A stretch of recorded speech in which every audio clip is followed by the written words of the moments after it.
الحمد لله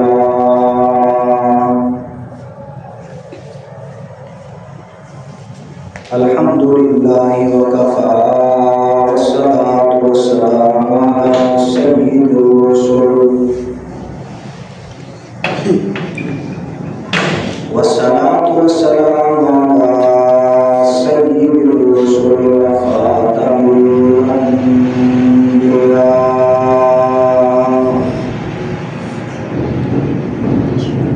وعلى آله الطيبين الطاهرين وأصحابه الأتقياء.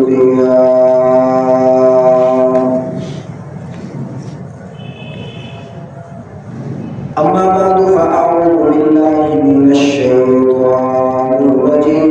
بسم الله الرحمن الرحيم.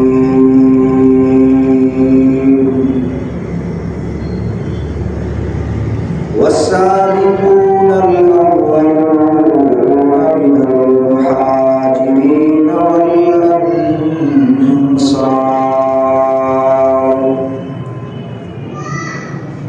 والذين اتبعوهم بإحسان رضي الله عنهم ورضوا عنه وأعد الله لهم جنات تجري تحتها الأنهار. صدق الله مولانا العظيم وصدق رسوله النبي الكريم ونحن على ذلك لمن الشاهدين والشاكرين والحمد لله رب العالمين. اللهم صل على محمد وعلى آل محمد كما صليت على إبراهيم وعلى آل إبراهيم إنك حميد مجيد. اللهم بارك على محمد وعلى آل محمد كما باركت على إبراهيم وعلى آل إبراهيم إنك حميد مجيد.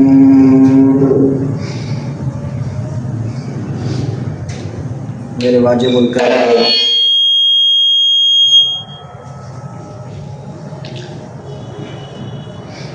واجب الاحترام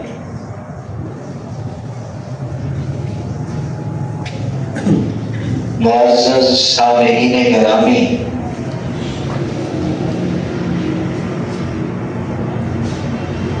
پروردگار عالم کا بہت بڑا احسان ہوا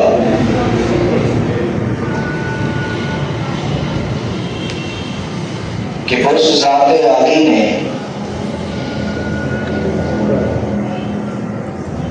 مجھے اور آپ حضرات کو اپنے گھر میں آنے کی توفیق عطا فرمائی۔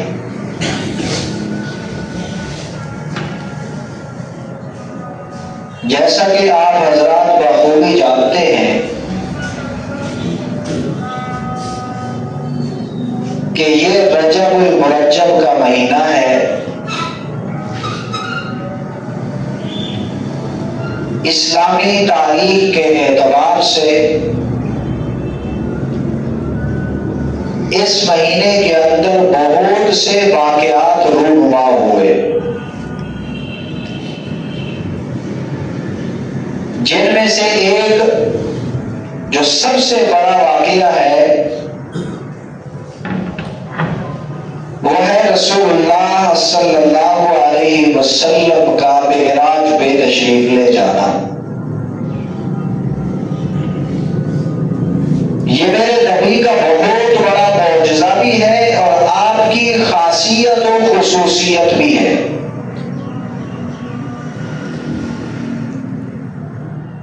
اور دوسرا واقعہ ہے کہ اس رجب کے مہینہ کے اندر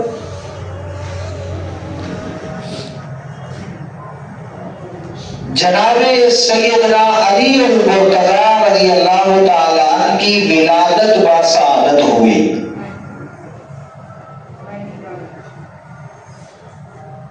اور اسی رجب کے مہینہ کے اندر خالق المسلمین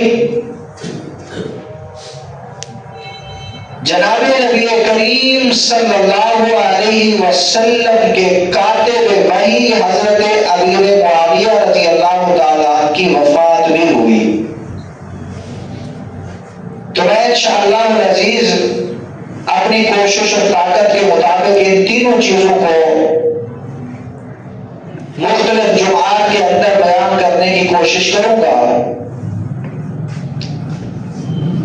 آج چونکہ کل ہی 13 رجب تھی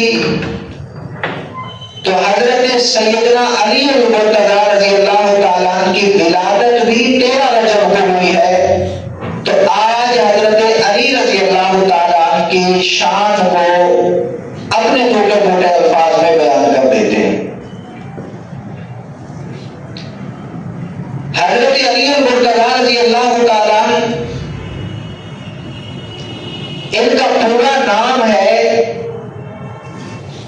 حیدر کرار علی المرتضی. یہ عجیب شان کے مالک ہیں. ان کا ایک تو اللہ کے نبی کے ساتھ رشتہ یہ ہے کہ یہ حضور کے سگے چچا کے بیٹے ہیں، یعنی چچا زاد بھائی ہیں. چونکہ آقا صلی اللہ علیہ وسلم کے والد محترم حضرت عبداللہ کے 2 سگے بھائی تھے. ایک کا نام تھا عبد المطلب اور ایک کا نام تھا زبیر بن، ایک کا نام تھا ابو طالب اور ایک کا نام تھا زبیر بن عبد المطلب. عبد المطلب تو حضور کے دادا تھے. تو آقا صلی اللہ علیہ وسلم کے والد محترم حضرت عبداللہ، حضرت ابو طالب، حضرت زبیر، یہ تینوں سگے بھائی تھے. ان کا باپ بھی ایک اور ماں بھی ایک تھی. آقا صلی اللہ علیہ وسلم کے بقیہ جو چچا تھے وہ حضور آقا صلی اللہ علیہ وسلم کے والد محترم کے، وہ آقا صلی اللہ علیہ وسلم کے ابا جان حضرت عبداللہ کے سگے بھائی نہیں تھے. والد تو ایک تھا لیکن مائیں مختلف تھی. تو اس اعتبار سے حضرت سیدنا علی المرتضی حضور کے سگے چچا زاد ٹھہرے. جب حضرت علی پیدا ہوئے تو ان کی والدہ کا نام ہے فاطمہ. یہ بھی عجیب اتفاق ہے کہ حضرت علی کی ماں کا نام بھی فاطمہ اور حضرت علی کی زوجہ محترمہ کا نام بھی فاطمہ. جب آپ پیدا ہوئے تو حضرت فاطمہ نے اپنے بیٹے کا نام رکھا حیدر. حیدر کا معنی ہوتا ہے شیر. چونکہ حضرت فاطمہ جو حضرت علی کی ماں ہے ان کے والد کا نام تھا اسد. اسد کا معنی بھی ہوتا ہے شیر. تو اپنے نانا کی نسبت سے حضرت علی کا نام حیدر رکھا گیا. اور پھر عجیب اتفاق ہے کہ حضرت علی کے جو والد محترم تھے ابو طالب، وہ تھوڑے سے معذور تھے، لنگڑے تھے. ان کی اولاد بہت زیادہ تھی لیکن مال کم تھا. اس لیے ان کو کہا جاتا ہے کثیر العیال قلیل المال.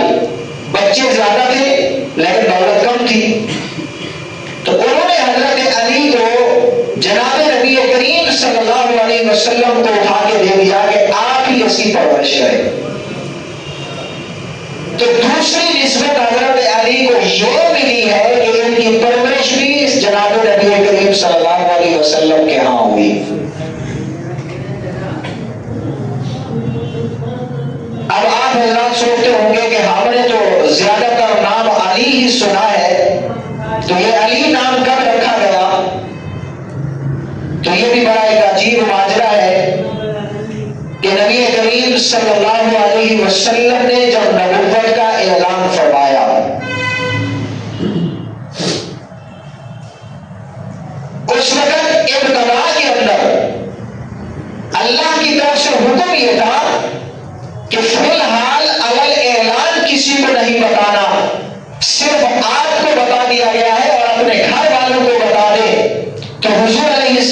السلام نے ابھی اعلان نہیں فرمایا تھا، سب کو بلا کے دعوت نہیں دی تھی، سب سے پہلے گھر تشریف لے آئے، آپ کی اہلیہ محترمہ نے کلمہ پڑھا، پھر حضور کے سب سے زیادہ قریبی جو دوست تھے حضرت ابوبکر صدیق کو بتایا، انہوں نے کلمہ پڑھ لیا، اور پھر حضرت علی رضی اللہ تعالیٰ عنہ جو اس وقت مختلف روایات کے مطابق، ایک روایت میں آتا ہے عمر 7 سال تھی، ایک روایت میں آتا ہے عمر 10 سال تھی، ایک روایت میں آتا ہے عمر آپ کی 12 سال تھی، تو اس بچے کو بلایا، سمجھدار تھے، ایمان کا بھی پتہ تھا، اپنے مذہب کا بھی پتہ تھا، حضرت نبی کریم نے بلا کے سمجھایا کہ مجھے نبوت عطا کر دی گئی ہے، تم میرے اوپر ایمان لے آؤ، تو حضرت علی کہنے لگے کہ اے محمد اگر مجھے اجازت ہو تو میں اپنے والد سے مشورہ کر لوں، کہیں ایسا نہ ہو کہ بعد میں اسے میرے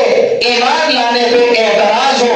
نبی کریم نے فرمایا نہیں، ابھی اللہ کی طرف سے حکم نہیں ہوا، کسی کو بتانا نہیں ہے، تم نے اپنے والد کو جا کے ابھی کچھ نہیں کہنا، ابھی نہیں بتانا۔ جب گھر میں آئے نا تو اللہ کے نبی کی اہلیہ محترمہ نے حضرت علی کو سمجھایا، تیار کر کے حضور کے پاس لے آئی، اور حضرت علی المرتضیٰ نے بھی کلمہ پڑھ لیا۔ اب حضور علیہ السلام کے ساتھ مل کے اللہ کی عبادت کیا کرتے تھے۔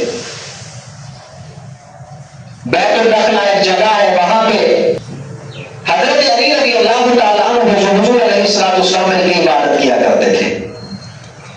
ایک دفعہ ایک باغ کے اندر نماز پڑھ رہے تھے، ابو طالب نے دیکھا اور آ کے پوچھا کہ تم دونوں بھائی کیا کر رہے ہو؟ انہیں بتایا گیا کہ ہم اپنے رب کی عبادت کر رہے ہیں۔ ابو طالب نے کہا کہ تمہاری عبادت کا طریقہ بہت اچھا ہے، مجھے بڑا پسند آیا۔ تو اب ان کا نام علی کیسے رکھا گیا؟ جس وقت قرآن کریم کی یہ آیت کریمہ اتری نا وانذر عشیرتک الاقربین، اللہ نے حکم فرمایا کہ اب اپنے قریبی رشتہ داروں کو اکٹھا کرے اور اللہ رب العالمین کی دعوت دے۔ تو سرکار دو عالم صلی اللہ علیہ وسلم نے اپنے قریبی رشتہ داروں کو اکٹھا کیا، قریش والے آ گئے، بنو ہاشم والے آ گئے، بنو عبد المطلب والے آ گئے، تمام جس وقت جمع ہوئے تو نبی کریم صلی اللہ علیہ وسلم نے اعلان فرمایا کہ میں اللہ کا نبی ہوں، اللہ نے مجھے مبعوث فرمایا ہے، اور میں اللہ کی وحدانیت کا اعلان کرتا ہوں، اور اس بات کا اعلان کرتا ہوں کہ اللہ کے سوا کوئی معبود نہیں ہے، صرف معبود برحق اللہ ہی ہے۔ یہ ساری دعوت دینے کے بعد سرکار دو عالم صلی اللہ علیہ وسلم نے ایک جملہ فرمایا، اے میرے خاندان والوں، اے میرے رشتہ داروں، اس کلمے پہ، اس دعوت پہ، اس کام پہ، اس کاج پہ تم میں سے کون ہے جو میرا ساتھ دینے کے لیے تیار ہے؟ اب یہ سارا مجمع لگا ہوا ہے، بڑے بڑے سردار بھی بیٹھے ہیں، جرنیل بھی بیٹھے ہیں، پہلوان بھی بیٹھے ہیں، مالدار بھی بیٹھے ہیں، لیکن کسی نے کھڑے ہو کے اللہ کے نبی کی مدد کرنے کا اعلان نہیں کیا۔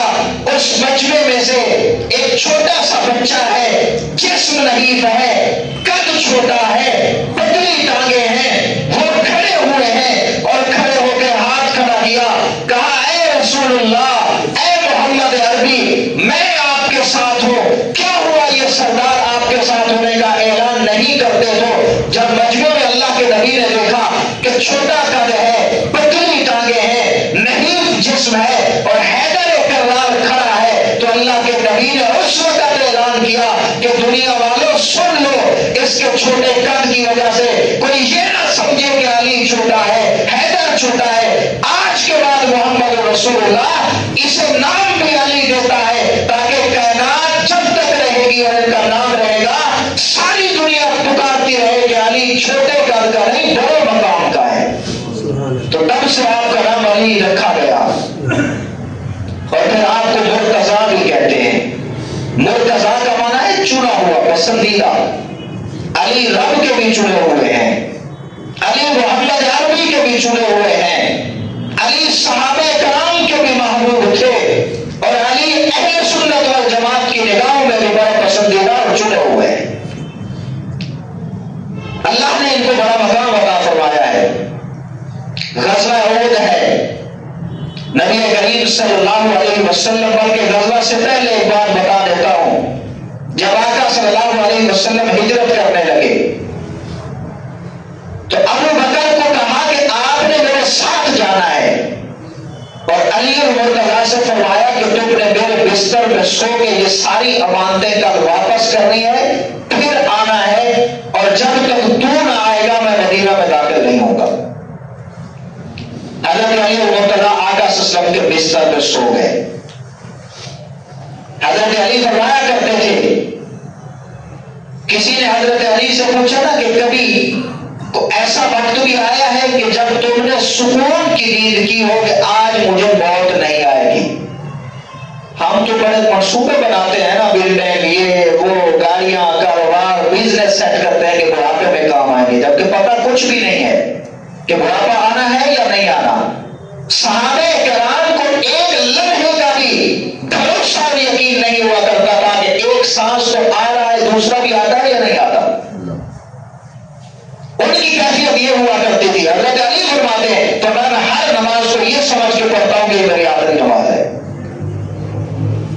تو جب ان سے کسی نے پوچھا کہ کبھی موت سے مطمئن بھی ہوئے ہو، تو سیدنا علی اور مرتضیٰ نے فرمایا ہاں۔ فرمایا کب؟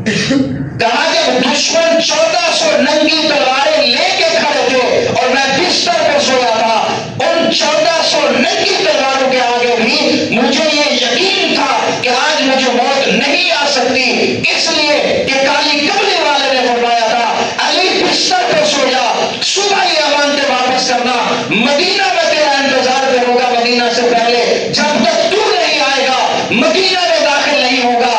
علی اور مرتضیٰ کہتے ہیں مجھے یقین ہو گیا تھا کہ جب تک میں نبی کریم سے جا کے ملوں گا نہیں مجھے موت نہیں آ سکتی۔ حضور کی زبان پہ اتنا بھروسہ، فرمایا وہ میری رات بڑی اطمینان کی گزری تھی۔ حضرت علی اور مرتضیٰ اٹھے ہیں، امانتیں واپس کی، اور آقا صلی اللہ علیہ وسلم کے پاس پہنچے۔ حضور قباء میں ٹھہرے ہوئے تھے، حضور بھی وعدے کے پکے ہیں، مدینہ میں تب تک داخل نہیں ہوئے جب تک علی نہ آ گئے۔ جو بھی مدینہ سے ملنے آتا تھا آقا صلی اللہ علیہ وسلم سے مل کے واپس چلا جاتا، حضور فرماتے علی آئیں گے پھر مدینہ میں داخل ہوں گے۔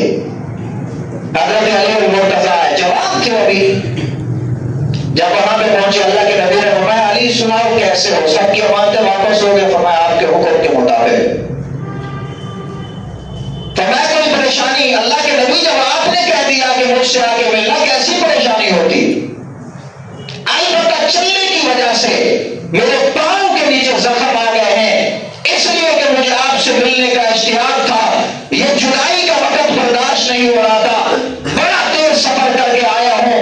نبی کریم صلی اللہ علیہ وسلم کی محبت کا انداز دیکھیے، آقا نے فرمایا علی پاؤں ذرا ادھر لاؤ، قدرت کے بھی عجیب نظارے ہیں۔ غار میں اگر ابو بکر کو سانپ ڈسے تو اللہ کے نبی اپنے دہن مبارک سے لعاب نکال کے لگا رہے، اور یہاں علی کے قدم اگر زخمی ہوئے، نبی کریم نے بلایا اپنا لعاب مبارک لگا کے حضرت علی کو فرمایا اب بتاؤ کیسی حالت ہے؟ حضرت علی کے قدم بھی ٹھیک ہو گئے، اور محدثین و مورخین نے لکھا ہے یہ نبی کریم کے لعاب کی برکت تھی کہ علی جس جنگ کے اندر بھی شریک ہوئے کبھی پاؤں واپس نہیں لوٹے ہیں، فتح یاب ہو کے آئے ہیں۔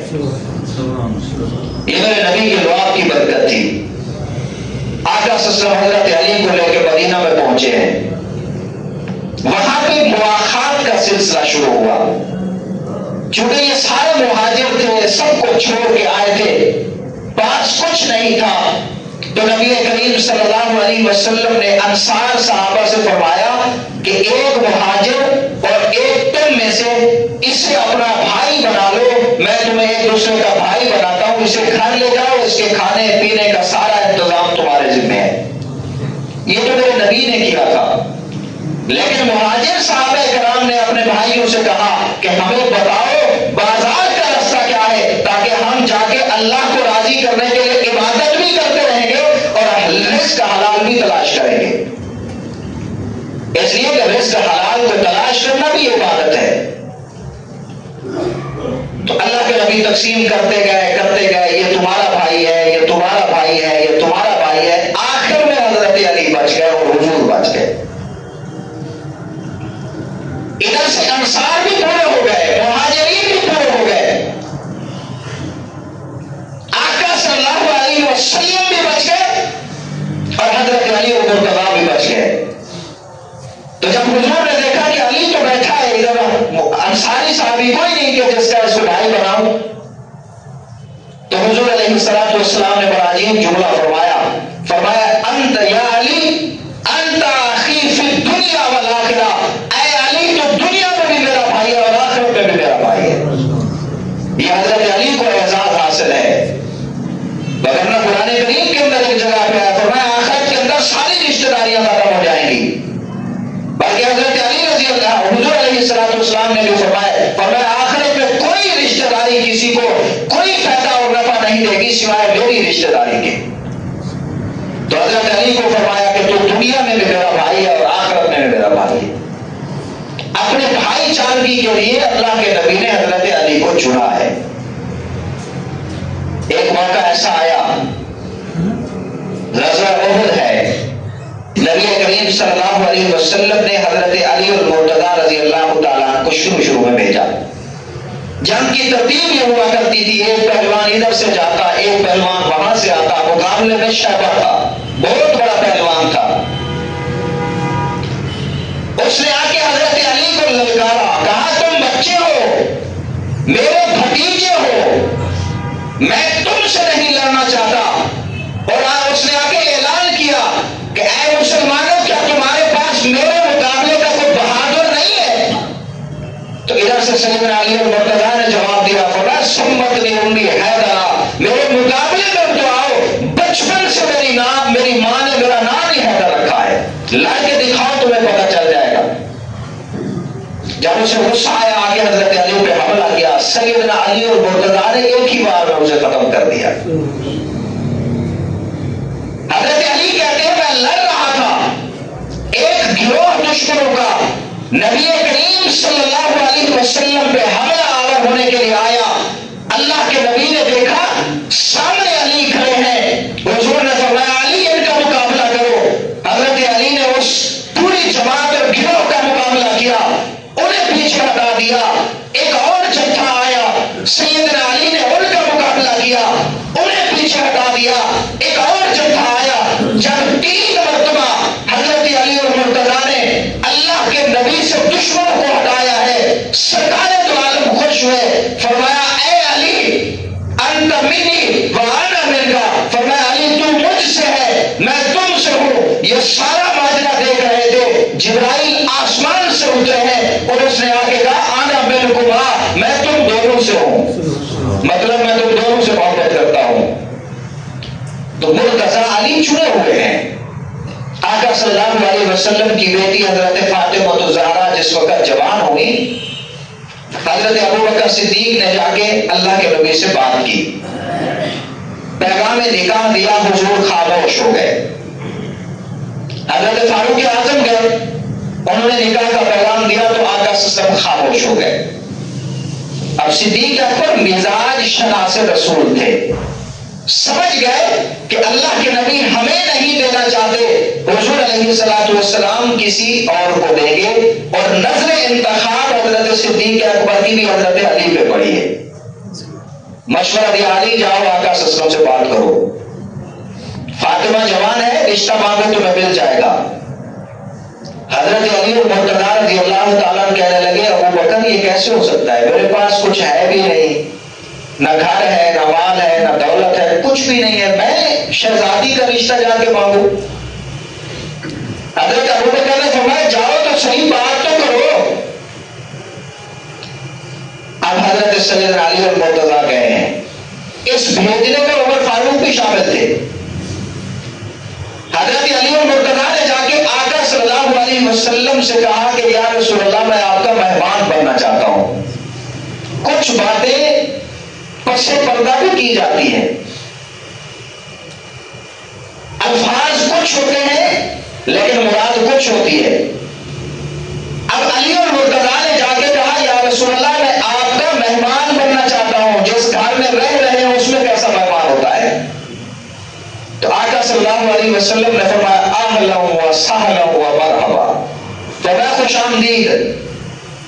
یہ واپس آ گئے. ابو بکر بھی انتظار میں ہے, عمر بھی انتظار میں ہے کہ علی کو بھیجا ہے, دیکھو جواب کیا ملتا ہے. آج دنیا کہتی ہے کہ ان میں آپس کے اندر محبتیں نہیں تھی. میں اعلان کہنا چاہتا ہوں, رشتہ مانگنے کے لیے والدین بھیجا کرتے ہیں اپنی اولاد کو. اگر ابو بکر اور عمر علی کی سرپرستی نہ کر رہے ہوتے, اسے مشورہ نہ دے رہے ہوتے, تو وہ کیسے جاتے, ان کا تصور بھی نہیں جا سکتا تھا. اور یہ محبت تھی تو یہ ایسا کر رہے تھے. واپس آئے ہیں, کہا ابو بکر عمر, اللہ کے نبی نے فرمایا اہلا و سہلا و مرحبا. حضرت ابو بکر کھڑے ہوئے, گلے لگائے, فرمایا علی مبارک کو رشتہ ہو گیا ہے. نبی کریم نے بیٹی تمہیں دے دی ہے. خاموشی ہو گئی. ایک دن حضرت نبی کریم صلی اللہ علیہ وسلم تشریف فرما تھے, صحابہ کرام بیٹھے ہوئے تھے, حضرت علی آئے. فرمایا علی تمہارے پاس کچھ پیسے ہیں, میں تمہارا نکاح کرنا چاہتا ہوں حق مہر ادا کرنے کے لیے. حضرت علی اور مرتضیٰ رضی اللہ تعالیٰ کہنے لگے یا رسول اللہ میرے پاس تو کچھ نہیں سوائے ایک تلوار کے اور ایک زرہ کے. آقا صلی اللہ علیہ وسلم نے فرمایا جاؤ, تلوار تو اپنے پاس رہنے دو, یہ جنگ میں جہاد میں کام آئے گی, اور وہ زرہ میرے پاس لے کے آؤ. حضرت علی اور مرتضیٰ گئے, زرہ لے کے آئے ہیں, اللہ کے نبی کو پیش کی. حضور نے فرمایا علی جاؤ اسے بازار میں بیچ کے آؤ, اس کی قیمت اور اس کا مال لے کے آؤ, تمہارا فاطمہ کے ساتھ نکاح کرتا ہوں. حضرت علی اور مرتضیٰ روانہ ہوئے. ابو بکر بھی حضور کی محفل میں بیٹھے ہیں, عمر بھی حضور کی محفل میں بیٹھے ہیں, علی بازار کی طرف جا رہے ہیں زرہ بیچنے کے لیے. سامنے حضرت عثمان سے ملاقات ہوتی ہے. حضرت عثمان نے فرمایا علی کہاں جا رہے ہو؟ عرض کرنے کہنے لگے کہ یہ زرہ بیچنے کے لیے جا رہا ہوں, اس لیے کہ سرکار دو عالم نے میرا رشتہ حضرت فاطمہ سے کر دیا ہے اور اب نکاح کی تقریب ہونے والی ہے. سیدنا عثمان نے فرمایا علی ذرا یہ تو بتاؤ یہ کتنے کی ہے زرہ, مجھے بیچو گے؟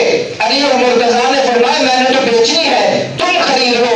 حضرت عثمان رضی اللہ تعالیٰ عنہ نے 400 درہم یا دینار کے بدلے میں وہ خرید لی ہے. خریدنے کے بعد زرہ اپنے پاس لے لی. جب لے چکے پھر کہنے لگے علی میں چاہتا ہوں نکاح میرے بھائی علی کا ہو, ادھر سے نکاح میری بہن فاطمہ کا ہو, اور حق مہر عثمان ادا کرے. میں نے تم سے زرہ خرید لی ہے, اب یہ 400 درہم بھی لے جاؤ اور یہ زرہ بھی لے جاؤ, اور میں بھی آ رہا ہوں تمہاری محفل نکاح میں شریک ہونے کے لیے.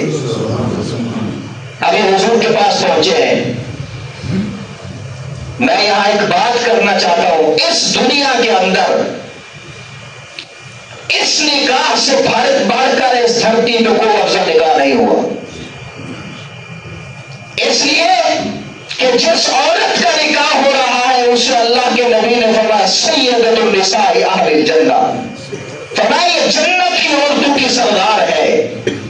علی اور مرتضیٰ کون ہے جسے اللہ کے نبی نے فرمایا انت منی وانا من علی, فرمایا تو مجھ سے ہے میں تم سے ہوں. جسے اللہ کے نبی نے فرمایا علی تو دنیا میں بھی میرا بھائی ہے, آخرت میں بھی میرا بھائی ہے. جسے اللہ کے نبی نے فرمایا علی انت منی بمنزلت ہارون من موسیٰ, فرمایا تو میرے لیے ایسے ہے جس طرح موسیٰ کے لیے اس کا بھائی ہارون تھا. فرق یہ ہے کہ اب میرے اوپر نبوت ختم ہو چکی ہے, میرے بعد کوئی نبی نہیں آئے گا. اے دلہن اور تو جنت کی عورتوں کی سردار ہے, اور دلہا اللہ کے نبی کا بھائی شیر خدا ہے, اور نکاح پڑھانے والا سید کائنات جناب رسول اللہ ہے, اور اس نکاح کے گواہ ابو بکر عمر ہے. گواہ بھی اعلیٰ, نکاح پڑھانے والا قاضی بھی اعلیٰ, دلہا بھی اعلیٰ, دلہن بھی اعلیٰ. اور حق مال کیا ہے؟ سادگی کے ساتھ کچھ درہم و دنانیر متعین کیے گئے. اور جو اللہ کے نبی نے اپنی بیٹی کو جہیز دیا وہ تو بڑا مختصر تھا. اب اصل میں وقت ساتھ نہیں دیتا کہ ساری چیزیں بتائی جائے یا بیان کی جائے. اللہ رب العالمین سے دعا ہے کہ جو باتیں ہو چکی ہیں انہیں اپنی بارگاہ کے اندر قبول فرمائے. وآخر دعوانا الحمدللہ رب العالمین. ساتھی سنتیں پڑھیں.